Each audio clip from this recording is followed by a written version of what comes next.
Welcome to inspire teaching home. তো আজকে আমরা সংখ্যা পদ্ধতির সম্পর্কে জানব। তো সংখ্যা পদ্ধতির প্রথমে আমরা দেখব ডেসিমাল সংখ্যা পদ্ধতি থেকে অন্যান্য সংখ্যায় কিভাবে রূপান্তর করে।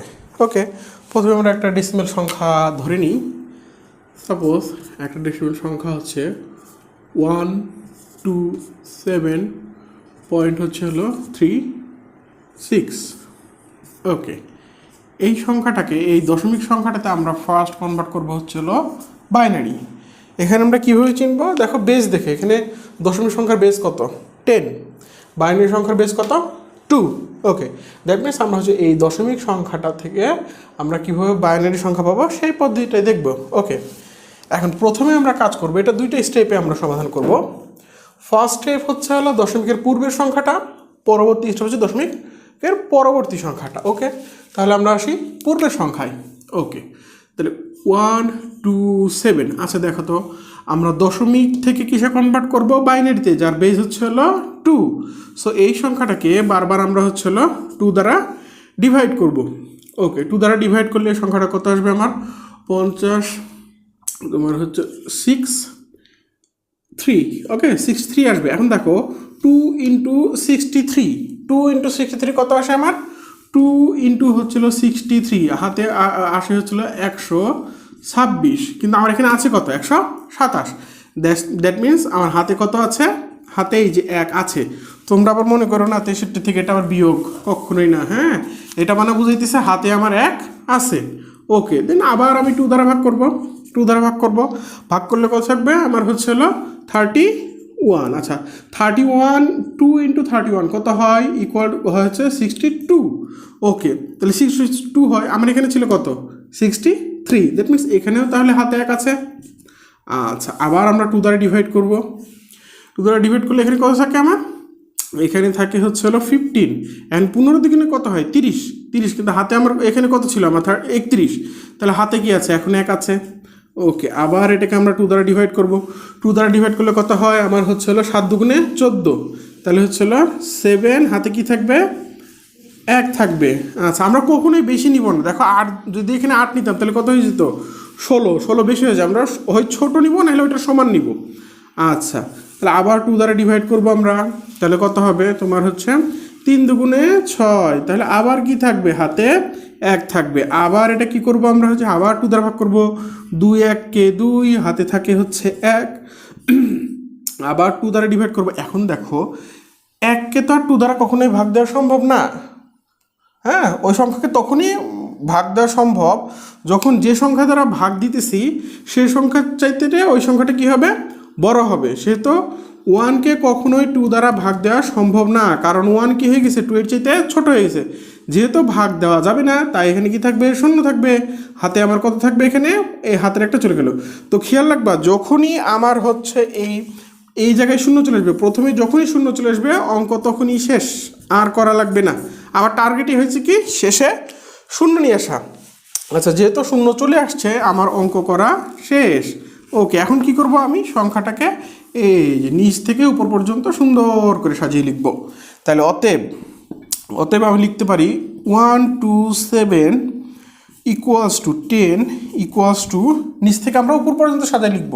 তাহলে কয়টা 1 আছে? 1 2 3 4 5 6 7, 7টা 1 আছে। 1 2 3 4 5 6 7। ওকে, এই তো কনভার্সন হয়ে গেল আমার বাইনারিতে। অতএব আমরা বলতে পারি 127-এর বাইনারি কত হবে? 4টা 7টা 1 হবে। ওকে, তাহলে আমাদের প্রথম অংশ শেষ হলো। এবার আমরা দ্বিতীয় অংশে চলে যাব। ওকে স্টুডেন্টস, তাহলে আমরা এতক্ষণ দেখলাম পূর্ণ দশমিক সংখ্যা থেকে কিভাবে একটা বাইনারি সংখ্যায় রূপান্তর করে। ওকে, এখন তাহলে আমরা দেখব যে দশমিক সংখ্যাকে, দশমিক সংখ্যা কীভাবে আমরা বাইনারি সংখ্যায় কনভার্ট করতে পারি। এখানে দশমিক সংখ্যা কত আছে আমার? 0.36।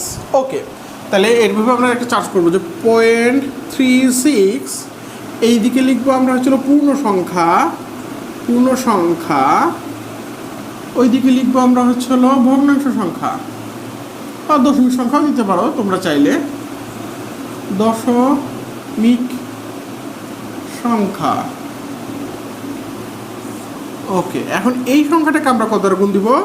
টু দ্বারা মাল্টিপ্লাই করবো। ওকে, তাহলে 0.36 ইন্টু টু, 0.36 ইন্টু টু, তাহলে এটা আসবে হচ্ছিল 0, এদিকে দশমিক টাকা লিখবো, এদিকে পূর্ণ অংশ লিখবো, এদিকে আমরা কি লিখবো দশমিকটা, 0.72।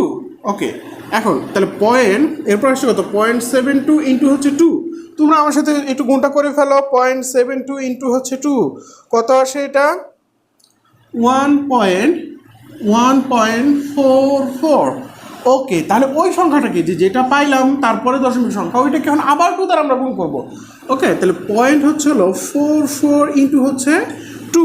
ওকে, আমরা গুণ করে দেখি কত আসে, 0.44 ইন্টু হচ্ছে টু, এইটা আসে 0.88। ওকে, এখন 0.88 ইন্টু হচ্ছে টু, তাহলে 0.88 ইন্টু হচ্ছে টু, তোমরা আমার সঙ্গে একটু মিলিয়ে নিও, তাহলে এটা কত আসে 1.76। ওকে, 0.76 ইন্টু হচ্ছে টু, তাহলে 0.76 ইন্টু টু কত আসে এটা আমার 1.52। এখন স্যার আপনাদের মনে কোশ্চিন জাগতে পারে, স্যার এটাকে আমরা কিয়ামত পর্যন্ত করতে থাকবো?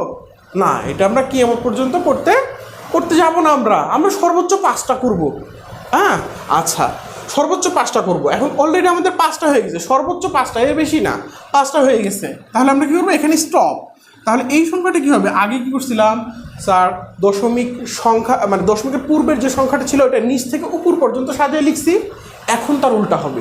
এখন আমরা কি করব, এই সংখ্যাটাকে ওপর থেকে নিচ পর্যন্ত সাজিয়ে লিখবো। কিভাবে স্যার, এই যে এভাবে ওপর থেকে নিচ পর্যন্ত সাজাই লিখবো। তাহলে আমাদের সংখ্যাটা কী দাঁড়াবে স্যার, 0.36, এটা কি ছিল স্যার, আমার দশমিক সংখ্যা ছিল, এটার কনভার্সনটা কী হবে 01011। স্যার এরপরে তো আরও কিছু ছিল স্যার, আরও তো হইতে পারতো, তাই না? সেজন্য আমরা একটু ডট ডট ডট ডট দিয়ে দিব। ওকে, হয়ে গেল, কনভার্সন শেষ, কমপ্লিট। ওকে, তাহলে আমরা ফুললি অ্যান্সারটা কীভাবে লিখবো, এটা আমাদের শেষ। এখন অ্যান্সারটা আমরা কীভাবে লিখবো, অ্যান্সারটা হবে এরকম যে অতএব তোমার হচ্ছে 127.36 10 ইকুয়াল টু, স্যার মনে আছে আমরা 127 কত পেয়েছিলাম, 7টা 1 পেয়েছিলাম, তাহলে 7টা 1, 1 2 3 4 5 6 7, 0.01011, একটু ডট ডট দিয়ে দিবেন স্যার, মানে আরও আছে বোঝায়। ওকে স্যার, কনভার্সন আমাদের শেষ। আমরা শিখলাম হচ্ছে হলো কীভাবে একটা দশমিক সংখ্যাকে কীভাবে বাইনারিতে রূপান্তর করে স্যার।